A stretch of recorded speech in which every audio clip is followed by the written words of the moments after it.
Hello bachcho, let's read the question. So question says that when the Bayer's process is used for the recovering of aluminum from siliceous ores basically, some aluminum is always lost because of the formation of unworkable mud having the following average formula, that is thrice of iron to oxide dot of 3 times of aluminum oxide pi dot of 5 times of silicon oxide dot of 5 times of water.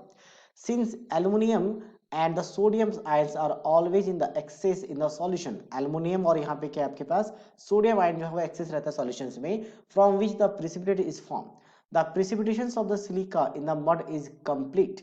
A certain ore contain 13% by weight of Caloine, that is Al2O3 dot twice of SO2 dot 2H2, and 87% gibicides, that is Al2O3 dot of 3H2O, where the molar mass of aluminum is given 27 and the molar mass of the silicon given is 28.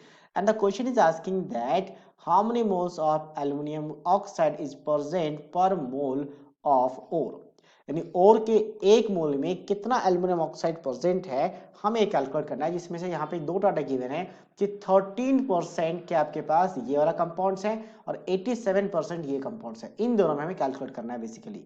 So basically अगर हम देखा जाए तो इसको हम directly भी कर सकते हैं. डायरेक्टली कैसे? अगर देखा जाए तो यहाँ पे क्या पूछा है कि number of moles of Al2O3 present in the पर मोल ऑफ द ओर. तो एक मोल यानी कि मान लो कि एक कंटेनर में हमने क्या किया है, एक कंटेनर बना लेते हैं अच्छे से, ठीक है, कि एक कंटेनर है. तो इस कंटेनर में हमारे पास क्या है, दो ओर्स है और दोनों का कंपोजिशन अलग अलग है. यानी एक का कंपोजिशन मान लो Al2O3, यहाँ पे कितना है डॉट ऑफ 2 SiO2 है डॉट 2H2 है, और इसका हमने मान लिया x मोल है आउट ऑफ एक मोल, क्योंकि हमने एक मोल पर मोल ऑफ ओर बोला गया है. और दूसरे का जो कंपोजिशन है वो क्या है आपका Al2O3 डॉट क्या आपका 3H2O है. ठीक है, तो इसका मोल कितना होगा, इसका मोल हो जाएगा 1 - x. अगर यहां से मैं पूछूं कि यहां से number of moles of Al2O3 बता दो कितना होगा, तो number of moles of Al2O3 की बात कर ले तो जितना मोल हम ओर्स लेंगे उतने ही मोल तो आपके पास Al2O3 रहेगा, क्योंकि आपका कोफिशिएंट सेम सेम है.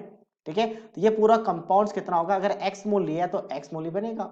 और नीचे वाले से नंबर ऑफ मोल्स की बात करें तो नीचे वाले में फिर से वही कोफिशिएंट में ना कुछ 2 से, यहाँ पे बाहर से देखो Al2O3 पूरे में तो ना बाहर से 2 से मल्टीप्लाई, ना हाफ है ना ट्रिपल है, तो इसका तो जितना मोल्स इसका लिया 1 - x उतना ही हो जाएगा.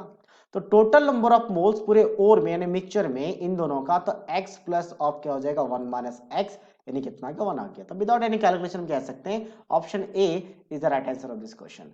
सो I hope you understood it well. All the best.